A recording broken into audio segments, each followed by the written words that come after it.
बागेश्वर में सबसे दूर का गांव है सोराग। सोराग के लोग यहाँ 3 दिन से धरने पर बैठे हैं और इनकी मांगें बहुत सरल हैं, छोटी मांगें हैं। एक मांग है कि इनके यहाँ जो सड़क पास हुई थी सरकारी बजट से, प्रधानमंत्री सड़क योजना की, उसमें जांच करवा दो कि क्या सड़क मानकों के हिसाब से बनी है, क्या सड़क में भ्रष्टाचार, ये गारंटी मांगते हैं क्या सड़क में भ्रष्टाचार नहीं हुआ है, ये गारंटी मांगते हैं क्या सड़क सकुशल साथ देगी जनता का। दूसरी इनकी मांग है कि एक पुल इनके यहाँ बना है और आरोप लगाते हैं आंदोलनकारी कि पुल में जो पैसा था, टोटल करोड़ों रुपए का पुल है, उसमें 40% पैसा व्यय हो चुका है, लेकिन काम अभी भी 5 से 7 प्रतिशत तक ही हुआ है। यानी अभी बेसमेंट का भी काम शुरू नहीं किया गया है। और ये चाहते हैं कि ये जो है पैसा स्वीकृत हो जाने के बाद, भुगतान हो जाने के बाद भी अगर काम नहीं हुआ तो इसकी जांच हो। और एक अन्य पुल की भी इनकी मांग है। देखा जाए तो जब एक बहुत बड़ी चुप्पी जब पूरे प्रदेश में है, उस स्थिति में अगर भ्रष्टाचार के खिलाफ अपने विकास के पक्ष में सोराग के लोगों ने एक चुप्पी तोड़ी है, जो जिसको लेकर सत्ता किस करवट लेती है, बागेश्वर का प्रशासन क्या फैसला लेता है। सुनने में आया है कि आज तक इनसे मिलने ना तो विधायक यहाँ पहुँचे हैं, ना जिला पंचायत अध्यक्ष पहुँचे हैं, ना ब्लॉक प्रमुख पहुँचे हैं, जबकि ब्लॉक प्रमुख और जिला पंचायत अध्यक्ष इसी सोराग गांव के आसपास के ही गांव के लोग हैं। और जिला अधिकारी भी इनसे बात करने अभी तक यहाँ नहीं पहुँची हैं जब मैं ये वीडियो बना रहा हूँ। निश्चित जानो सोराग के लोग अगर लड़ रहे हैं तो जीत कर ही हटेंगे, ऐसा इन्होंने भरोसा दिलाया है। और भरोसे से ही क्रांति आगे बढ़ती हैं। लेकिन उत्तराखंड को इनका साथ सिर्फ इसलिए देना चाहिए क्योंकि आज की तारीख में सरकारों का आंदोलन के प्रति जो रवैया होता है वो हमेशा आंदोलन को कुचलने का होता है, और आंदोलन कुचला ना जाए ये जिम्मेदारी पूरे उत्तराखंड के आंदोलनकारियों की भी बनती ही है। प्रधान जी, आप सोराग से हैं? जी। और बागेश्वर की सबसे बड़ी वन पंचायत वाला गांव है सोराग। जी। अद्भुत गांव है, सुंदर गांव है। कितने दिन से बैठे हैं आप यहाँ पर और क्यों बैठे हैं? 29 तारीख से। 29 तारीख से आप यहाँ बैठे हैं। कोई सुनने के लिए आया आपको अभी तक? यहाँ पर अभी सुनने के लिए तो हमारी वार्तालाप एडीएम साहब से भी हुई और थोड़ा सा एसडीएम को कोर्ट से भी हुई, लेकिन उसका कोई निर्णय नहीं आया।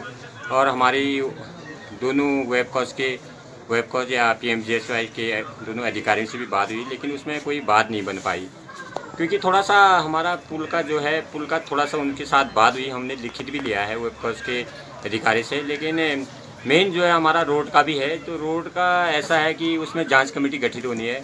हमने यहाँ पर मांग क्या है? एक तो आपकी है कि पुल में जो पैसा पुल स्वीकृत हुआ उसके लिए 40% पैसा भी सरकार ने खर्च कर दिया है, और अब 2-2.5 करोड़ का काम भी कुछ ऐसी कोई मांग है कि आप इसकी जांच की मांग कर रहे हैं? उसका ऐसा है कि हमने वेबकॉज के अधिकारी से कहा था कि उन्होंने हमें कहा था कि हमने मात्र जो हमारी पुल बनी है वो पुल का लोहे का पेमेंट किया है, जितना भी 40% पेमेंट किया उन्होंने, वो पुल का पेमेंट किया है।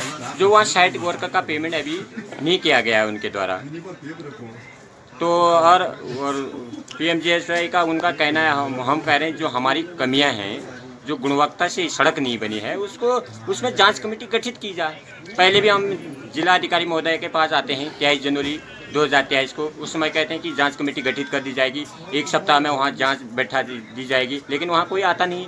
उसके बाद कई बार हम जनता दरबार या कहीं विधायक जी से, कई अधिकारियों से मिलते हैं, तो वहाँ पर भी हमको ठगा जाता है। इसलिए आज हमें मजबूरन होकर यहाँ पर आना पड़ता है। मतलब आपकी 2 मांगें हैं। एक तो जो सड़क आपके यहाँ के लिए बनी है उसको लेकर आपकी शिकायत है कि वो मानकों के हिसाब से नहीं बनी है, वो गुणवत्ता के हिसाब से नहीं बनी है, उसमें बहुत बड़ा भ्रष्टाचार हुआ है। एक तो आपकी ये मांग है, और आप चाहते हैं कि इसकी भ्रष्टाचार की जांच हो, सड़क गुणवत्ता के हिसाब से बने, मानकों के हिसाब से बने। ये एक मांग यही है आपकी? जी।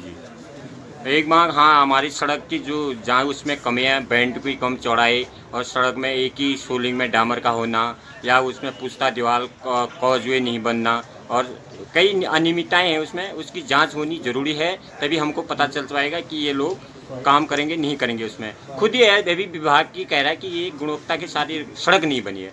तो हम ये नहीं करें कि 100% नहीं बनी है, कहीं मतलब खामियां रह गई उसमें, उनको ठीक कर दें। पहले भी कई बार जेई से या ठेकेदार से हमारी वार्तालाप हुई है, उन्होंने कहा कि हम कर देंगे, हमारे पास वीडियोज़ पड़े हैं, सारे प्रूफ पड़े हैं, लेकिन फिर भी नहीं करते हैं वो। दूसरी मांग आपकी है पुल को लेकर। पुल बन गया है पूरा? पुल कहाँ, पुल के अपरमेंट खड़े नहीं है। जैसे हमने एक हमारा न्याय पंचायत बदियाकोट पड़ता है, उसमें हमने 22/11/2023 को एक बहुउद्देशीय शिविर होता है, तो हमने एक हमारा टोक पड़ता है, वहाँ पर हमने पूरी जनता के साथ सारे अधिकारियों का और जिला प्रशासन का घेराव किया था। तो उस दिन हम शाम तक वहाँ, जब तक वो वहाँ बहुउद्देशीय शिविर से वापस नहीं आ जाते हैं, तब तक हम वहाँ पर डटे रहते हैं। फिर शाम को उनको साइट पर ले जाते हैं। वहाँ पर SDM कपकोट हमको ये आश्वासन दिलाते हैं कि 15 दिसंबर तक यहाँ पुल का पूरा कार्य और एक बैल्कनी पुलिया की व्यवस्था सबको आपको दी जाएगी। लेकिन हमने उसी दिन कहा था कि अगर ये नहीं होगा तो हम धरना प्रदर्शन करेंगे, हम उग्र आंदोलन करेंगे। तो उनको पता था, लेकिन 25 दिसंबर हम 1 महीना और दिया उनको, लेकिन फिर भी नहीं होता है। तब हमको मजबूरन यहाँ आना पड़ता है। पुल में आपकी शिकायत ये है कि पुल स्वीकृत है और पुल में बहुत अधिक पैसा भी सरकार द्वारा भुगतान कर दिया गया है। भुगतान कर दिया गया है। उसकी पूर्ण होने की तिथि जो होती है 7 अक्टूबर 2022 को होती है, वो भी पूरी हो चुकी है। वो पूर्ण तिथि भी गई। 23, 24 2 साल निकल गए। 2 साल, 1 साल निकल गया, अब दूसरा साल लग गया उसमें। तब और काम उसमें कितना 10% भी नहीं हुआ है। 10% भी नहीं हुआ है। थोड़ा आजकल हो रहा है, जब हम शिकायत करते हैं तभी काम होता है, अन्यथा वहाँ काम होता ही नहीं है। ये ठेके पर है या ठेके पर है। कौन ठेकेदार का नाम मालूम है आप लोगों को? दिलीप सिंह अधिकारी जी। दिलीप सिंह अधिकारी जी उसके ठेकेदार हैं। हाँ, तो ठेकेदार के खिलाफ कोई कार्रवाई अभी तक संबंधित विभाग ने नहीं की? नहीं की है, तभी तो नहीं। अगर कार्रवाई की होती तो आज तक या तो काम होता या संबंधित विभाग कौन सा है पुल वाला? वेबकॉस। तो 2 विभागों से आपकी लड़ाई है, एक तो लोक निर्माण विभाग से और दूसरा वेबकॉस। अच्छा, प्रधानमंत्री ग्रामीण सड़क योजना से आपका मांग है और दूसरा वेबकॉस से पुल को लेकर, यही 2 मांगे आपकी हैं। अभी तक कोई भी सक्षम अधिकारी आके आपसे वार्ता किया है क्या? वार्ता क्या होती है, यहाँ सक्षम ADM साहब बैठे हैं अंदर, वो कहते हैं, हम उनके पास जाते हैं, वो हमको बुलाते हैं, बोला वहाँ काम हो रहा है। जिलाधिकारी से बातचीत, जिलाधिकारी आई हैं आपके पास बात करने के लिए? जिलाधिकारी तो यहाँ पर है ही नहीं, उनके इंतजार में तो हम यहाँ पर बैठे हुए हैं। वो हमको क्या कहते हैं, हम आपकी रणनीति क्या है फिर आगे?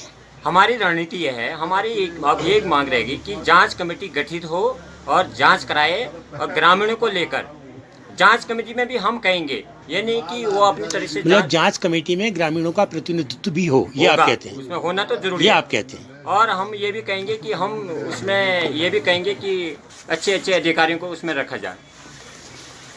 प्रधान जी, आपका नाम क्या हुआ? मैं प्रधान प्रतिनिधि बलवंत सिंह दानू सोराग।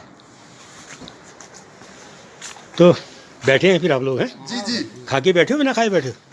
बिना खाए को वैसा क्रीम रोल से ही काम चल रहा है अभी तक, तो चाय दूध से ही काम चला रहे हैं। जब तक हमारी मांगे पूरी नहीं होती है तो हम ऐसे ही डट कर बैठे रहेंगे। मांगे तो आपके प्रधान जी ने बता दी। जी। यदि प्रशासन कोशिश करता है कि इनको थकाया जाए, देखिए आंदोलन में एक ही रणनीति होती है प्रशासन की, इनको थकाया जाए, तो कब तक नहीं थकोगे? सर हम बिल्कुल कर्मठ होकर रहेंगे जब तक हमारी मांगे पूरी नहीं होगी। मतलब घर से कसम खा के आए हो कि नहीं थकेंगे? परेशानी से हमारे गांव में नहीं फूल है, नहीं रोड है और नहीं कुछ है। हमारे गाय भैंसे लोग कितने बह गए हैं, हमको कितने दुखी है। तो अभी तो यहाँ आए, गाय भैंसे बच्चों को छोड़ के यहाँ आए। हमारे नहीं कोई आ रहे हैं, नहीं पूछ रहे हैं, नहीं क्या, कोई कुछ नहीं। तो मतलब जब हमने तक यहाँ नहीं करेंगे तो आगे भी जा चलेंगे। आगे कहाँ? देहरादून जाएंगे। हाँ, यहाँ फरचला नहीं कर रहे हैं, कोई आ ही नहीं रहे हैं। पहले यहाँ पूछेंगे सभी जाएंगे। यहाँ वो जाएगा तो ठीक है। सब लोग गांव से ही आए हो आप लोग? सभी लोग गांव से? सब गांव के 60-70 आदमी भेज दिए घर। क्यों घर क्यों भेज दिए? यहाँ देखो तो व्यवस्था कहाँ हमारी, यहाँ कोई इतने आला अधिकारी आ रहे हैं। कल हमने कहा ADM साहब से कहा थोड़ा हलाव की व्यवस्था कर दो करके, वो करा हमने इनको बुला रखा है करें। अब क्या बात है। और SDM साहब से मैंने कहा क्या ना कहते हैं वो, आप क्यों बैठे यहाँ इतने रौब से बोलने साहब, इनका कोई तरीका बोलने का एक इंसानियत होती है। क्या ना कहते हैं यहाँ लोग आए कड़ाके की ठंड से बैठे हैं यहाँ, ये कुछ नहीं, ये सोच लेने वाले नहीं, बैठे रहेंगे हम यहाँ। आपका विधायक तो होगा कोई? विधायक होता आते नहीं। कौन? विधायक होते सुरेश गढ़िया जी, नाम मालूम है आपको उनका? वो तो आए होंगे यहाँ इस बीच में। यहाँ कोई नहीं अध्यक्ष जिसका ये आया। कार्यालय है वो कोई आया ही नहीं, ना विधायक कोई भी नहीं पहुंचे अभी तक। कोई नहीं मतलब ब्लॉक प्रमुख भी नहीं पहुंचे? क्यों ब्लॉक प्रमुख? थकेंगे नहीं, इनको मजबूर करेंगे आने पर, जरूर आएंगे। ब्लॉक प्रमुख तो शायद आपके ही गांव के हैं? जी जी, सुराग गांव से ही है सर। ब्लॉक प्रमुख सुराग गांव के हैं ना? सर नहीं, वो बजाकोट एक ही बात है, सुराग बदकोट एक ही गांव। पड़ोसी है वो, पड़ोसी हैं। मतलब जिला पंचायत अध्यक्ष, आपकी शिकायत है कि आप इतने दिन हो गए 29 तारीख से आज तक ना तो जिला पंचायत अध्यक्ष आपके दर्शन पाने के लिए आई, ना ब्लॉक प्रमुख दर्शन पाने के लिए आए, और ना विधायक दर्शन पाने के लिए आए, कोई नहीं, और ना जिलाधिकारी दर्शन पाने के लिए आई। नहीं कोई नहीं आ रहे हैं यहाँ। न ब्लॉक प्रमुख गया, कोई नहीं आए, और डीएम तो है ही नहीं यहाँ। तो एक ही नारा है शायद आप लोगों का? देखिए रोड की जांच हो, पुल का काम हो, और एक हमारा लास्ट एक पॉइंट है कि स्थायी पुल जो है पेंडर नदी में, ये हमारी 3 मांगे हैं। बाकी हमारी कोई मांग नहीं, कोई इनसे हमारा कोई झगड़ा नहीं, कोई फिसाद नहीं। ये 3 मांग हमारी है, ये कर दें, हम अभी चल देंगे।